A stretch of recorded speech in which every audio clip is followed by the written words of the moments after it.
Hi everybody, this is TheGreenFrog here, and welcome back to another video. Today I'm going to be doing a math video, and first of all, I'd like to call your attention to the new layout that you've probably already noticed. I hope you enjoy it. We got the first math video with face cam, and we have my nice face cam in the top left corner, and then the nice math tutorials with the TheGreenFrog text box, and then the screen that I'm going to be doing the math on. I think it looks a lot better than just having my math screen and then just a bunch of empty gray space that no one likes. So aside from that, today we're going to be doing operations with scientific notation, meaning adding, subtracting, multiplying, and dividing numbers that are written in scientific notation. So first of all, we need to do a quick recap on what is scientific notation. So scientific notation would be one digit here, and then possibly a decimal and some other digits, however many there, times 10 to some number. So this number basically, like, you wouldn't have like 15 times 10 to the 2. No. And you also wouldn't have like 0.1 times 10 to the 2. This should be one digit that's not 0, and then and then if there's more than that, you want the decimal point, however many other digits are there. So if we had something like, for example, 48,000, then we know we want a number between that has one digit to the left of the decimal point for the scientific notation. So we want that decimal point here. Right now it's here, so we need to move it 1, 2, 3, 4 places over, which means that it's going to be 4.8 because of this. And because we had to move it 4 places over, we're going to be multiplying by 10 to the 4. And you can check that that works because this is just saying like 4.8 times 10 to the 4. So if you multiply by like 100, you know that's moving the decimal point over 2 places. That 100 also happens to be 10 to the 2. So when you have times 10 to the 4, you're moving the decimal point 4 places to the right. Now if you have this number right here, 4.8, if you move it 1 place to the right, then you get 48 times 10 to the 3, because you just used one of these 3 numbers, or one of the 4 places that you can move, sorry. So now it's only times 10 to the 3 because you've already moved once, so you're going to have to move 3 more times. Notice this isn't actually in proper scientific notation because this number is 2 digits, and there's no decimal point in there. But as you can see now, we just have to add 3 zeros, which makes 48,000, which is the number that we started with, like that. So that's a quick recap on scientific notation. Now in terms of adding and subtracting and multiplying and dividing. So I'm going to start with multiplication and division because those are the easier ones to do, I would say. So if we have something like 1.2 times 10 to the 4th, something like that, times 3 times 10 to the 6th, something like that. Basically what you want to do is make sure you're careful. These are multiplication signs in here, not addition signs. So it's not 1.2 plus 10 to the 4. So you don't have to multiply every term by every other term. All you have to do is multiply this number by this number, and then this number by this number, and multiply those two results together. So we basically end up with 1.2 times 3 times 10 to the 4 times 10 to the 6, like that. Now we know what 1.2 times 3 is. That's just 3.6. If you need to do that out, then feel free to, but it's 3.6. Spoiler. And over here we have 10 to the 4 times 10 to the 6. If you remember the properties of exponents, we don't actually have to multiply this out because we know that if we have something like x to the n times x to the m, then that's the same as x to the n plus m, aka these two bases are the same, the 10 and the 10, so all we have to do is add these two exponents. So it becomes 3.6 times 10 to the 10, and notice there is one digit to the left of that decimal point here, so that is proper scientific notation, and we are done. 3.6 times 10 to the 10. Now if you were to have something like this, if you were to have 2 times 10 to the 8 times 4 times 10 to the 6, something like that, or no, let's change that. 6 times 10 to the 6, sorry. If you multiply this out, remember that's 2 times 6, so you just multiply this by this, and then now you're going to multiply this by this. So times 10 to the 8 times 10 to the 6. And 2 times 6 is 12. Now 10 to the 8 times 10 to the 6 is just 10 to the 14. Because these are both 10s, you just add the 8 plus the 6 and put it to the power of 10. So you have 12 times 10 to the 14. But notice here, something's wrong here. Here we have 12, basically 12.0. We don't want 2 digits before that decimal point. So what we're actually going to need to do is we're going to need to move the decimal point over to make it proper scientific notation. So we want a 1.2, not a 12, so that we only have 1 digit to the left here. And if you think about it, right, if we start here, right, we're going to have to move 14 times, whatever. We're going to have to move it over 14 times to get the actual number that we would be writing there in standard form. So that would literally be 12, 14 zeros after it. So if we move it over to here, right, if we had it here, we'd need 14. So if we have it here, we're going to need another one to get it back to there. Because, oh, that's weird, it's made it in a straight line. I didn't want a straight line. I want a curvy line. So here, remember, here we know we need 14. So over here, we just need 1 to get to here, because once we get to here, we know we need 14. So it ends up being 1.2 times 10 to the 15, because if we go over 1 to the left, like that, we actually need to increase this by 1, because if you think about it, you don't need to memorize this stuff. You can think about it logically. You move it over here. If we need 14 from here, well, we're going to need another 1 to get to that spot, which is 14. So we need to add 1 to this exponent, and it becomes 1.2 times 10 to the 15, just like that. And if we have something with division, it's quite similar. The only difference is that you're dividing everything instead of multiplying. So if you have something like 3 times 10 to the 8 divided by 0.5 times 10 to the 5, something like that, then it's pretty much the same thing. We want to do 3 divided by 0.5 multiplied by 10 to the 8 divided by 10 to the 5. Notice, same exact thing we did with multiplication. The only difference here is that now instead of multiplying and multiplying, we're dividing and we're dividing. But this stays as multiplication in the middle right here. That's still multiplication. Now we're just dividing these two.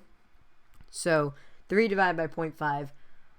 Some people might be like, okay, let's do this out long division. I'm going to just, because I can, show you 2 ways to make that a lot quicker. The first way is that you can pretend you're doing long division. If you're going to do long division, then you would need to make that 30 divided by 5, which is 6.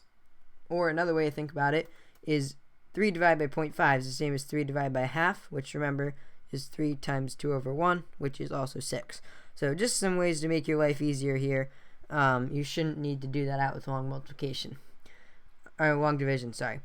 If you know those simple things. So now we have 6, and we're going to be multiplying by, similar to when we multiplied the 10 to the somethings, and then we just added the exponents. Here, we just have to multiply by 10, and then we're subtracting the exponents because we're dividing here. So 10 to the 3, because 8 minus 5 is 3.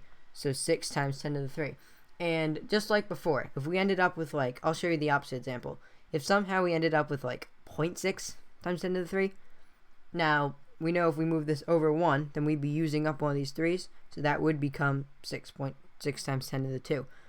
Because we're using one of these, we have to move 3 hops. We're hopping 1, so there's only 2 left from this 6 instead of the 0.6.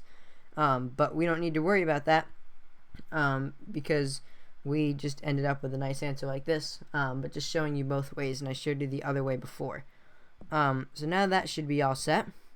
And if you're wondering, negative exponents are like the same thing, because you can have something like 3 times 10 to the negative 2, aka 3 times 1 over 10 to the 2, or 3 times 100th, which is like 3 divided by 100, or 3 hundredths. You can also have stuff like this in your division problems. So for example, if you had 3 times 10 to the negative 2 divided by, and you can have this in multiplication too, 2 times 10 to the negative 5 or something, or negative, I'll say negative 1, like that. Then we end up with 3 divided by 2 times 10 to the negative 2 divided by 10 to the negative 1. 3 divided by 2, 3 halves, 1.5, or in this case we want decimal, so 1.5. And that's nice because it is one digit to the left of the decimal point, so we're not going to have to fix that at all. And then here, remember, subtract. So 10 to the negative 2, and then we want to subtract negative 1. And now if you remember, and sorry if there's a bit of background noise here, but if you remember how to subtract a negative, then negative 2 minus negative 1 is the same as negative 2 plus positive 1, aka our answer is 1.5 times 10 to the negative 1. And that is perfectly fine to have that negative there. In our problem, you can easily do stuff like this with negatives. That is perfectly fine. Now, we're going to move on to some addition and subtraction, which will be slightly more difficult to do, but still not that hard. So what we're going to do with addition and subtraction is, let's say we had something like this: 3.2 times 10 to the 5 plus 2.4 times 10 to the 6. Something like that. Now, if you remember, think about like adding or subtracting fractions. You have to have a common denominator. And it's a very similar thing here. But instead of having to have a common denominator, you have to have these exponents be the same. Just think about this. This is 3.2 moving it over 5 times, and this is 2.4 moving over 6 times. So this is really, if you were to do this out, right, that would be 32 with 4 zeros because you're moving it over once and then adding 4 zeros. Here, you're moving it over once and then adding 5. So that would be like this: 24, 1, 2, 3, 4, 5. So if you just try to add these two, notice, if I make this more obvious, that these are in different place values. So you can't just add the 2 and the 4 because they're in different place values.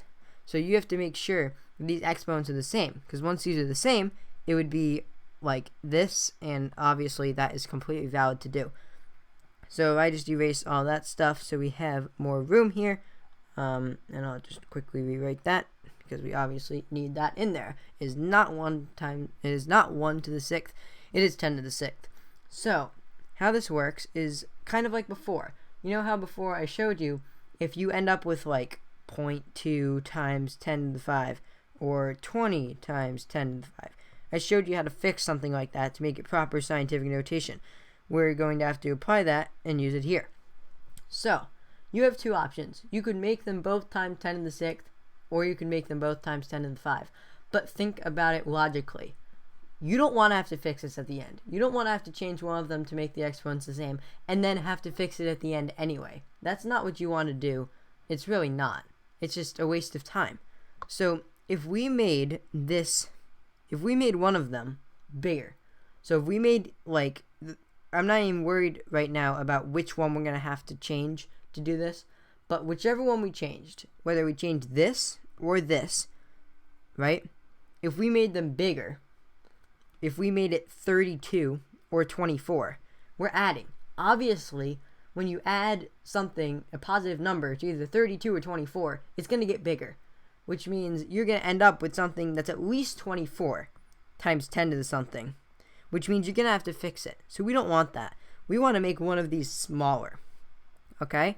So what we're going to do is we're going to say, well, we want to make them smaller, so if we make this exponent smaller, then that's not a good idea, because, well, then we're going to have 10 to the 4 and 10 to the 6. So to make them, and if we made this one bigger, then that wouldn't work either, because then we would have 10 to the 7. So if we wanted to make one of these numbers smaller and make them the same exponent, then how would that work? Think about it again. If we have, like, I'm not going to use either number here, but if we have like 4.8, right, times 10 to the 7, we want to make this 4.8 smaller, right? We're going to have to move the decimal point over here, which actually makes this exponent bigger. Kind of weird. this exponent's going to become bigger because now we're going to need to move an extra place to get to this old place that used to be 7. That used to have to move it 7 places from there. Now we're going to have to move 8 from here because we're going to need to move 1 to here and then 7 more over. So to make this number smaller, we have to make the exponent bigger. So we actually want to look at this 3.2 times 10 to the 5 here. So what we're going to do here is we're going to move this decimal point over, because once we move that over, we're going to have something less than 1. Something less than 1 plus 2.4 is still going to be much less than 10. We're going to have 1 digit and we're not going to have to fix it. So we're going to have, let's get the actual pen, 0.32 times, and then we know it's becoming 6 because when we move it over here, we're going to have to move it once to get it back to the 5 and then 5 more times. Okay, no, I don't want a straight line. This thing is weird. I don't want straight lines. So we're going to have 0.32 times 10 to the 6, 1, 2, 3, 4, 5, 6. And then we're just going to have the same thing that we used to have over here. And now they're the same exponent. So all we have to do here is just add the numbers and keep the exponent. We're not adding the exponents, we're keeping them. So now that we have the same exponent, we just do the addition. 2.4, make sure you add that 0.32, and this just becomes 2.72 obviously. So we end up with 2.72, and then 10 to the 6, 10 to the 6, we don't add them, we just keep it since they're the same, just keep it, and our answer is 2.2, or 2.72, sorry, times 10 to the 6. And that is our answer there. And if we have subtraction, then it's a similar thing. So if we have, and I'll throw in something with the negative here, no, I don't want to use 2.4 again. 1.7 times 10 to the 5 minus 1.3 times, no, let's not do that. Let's do, we want to do 2.1 times 10 to the 8. Okay? So this is our new subtraction problemo. So remember, we need to make these the same exponents, right? We want to make one of these numbers smaller. If we make it bigger, we're going to have to fix it at the end, which is not what we want. Like one of these numbers, not the exponent. So if we want to make one of these numbers bigger, I'm not going to go through the whole thought process again because I've done it a while. I've done it several times in this video. But if we want to make one of these numbers smaller, then we need to move the decimal point to the left, which is going to make the exponent bigger. So we want to fix this one. So we have 5, we're trying to go to 8. It makes it bigger by 1 every time, so we need to move it over 3 times to get from 5 to 8. So if we move this over 3 times, like that, remember here's new decimal, we need those O's, so it becomes 0.0017, oh, nope, not 1 there, times 10, and then because we moved it over 3, it's times 10 to the 8 now, because it'd be 765 to get back to this, and then we know it's 5 from there. So that works, minus 2.1 times 10 to the 8. And now we have this. So now you notice that if we do this, then we're going to end up with 0.0017 minus 2.1, and then we're going to keep the exponent times 10 to the 8. And if you have done subtracting negatives before, you'll know that all we have to do, because obviously this is going to be negative, we're doing this very small number and subtracting over 2. So all we need to do is just flip it around, do 2.1 minus 0.0017, and then just make it negative. So 2.1000 minus 0.0017. So we will make this 0, 10, 9, 10, 9, 10, 3, 8, 9, 0, 2. So that becomes 2.0983. But remember, we did smaller, mine's bigger, so we want negative. Let's make that a bit neater. We want negative 2.0983 times, and then we keep the exponent 10 to the 8. And that is that. So sorry if I did go a little fast through some parts, but it's been a 20-minute video, so I can't go insanely slow on everything, or we'd literally be here all day. But I hope this was helpful for you. If you have any questions or possible edit suggestions, make sure you look and check the description, because if anyone finds a mistake in my video, or if I find a mistake in my video after I've already uploaded it, then I'll make sure to post it in the description. But if you don't look, then you're probably not going to see it. So make sure you check the description to see if there have been any edits, and feel free to leave any questions, suggestions, comments, or just general questions, or notifying me of something I might have made an error on in the comments. But hopefully I didn't mess anything up, and if I did, hopefully I will catch it before I upload it, and I'll make a nice text note on the screen. So thank you for watching, and I'll see you next time for another video. Goodbye!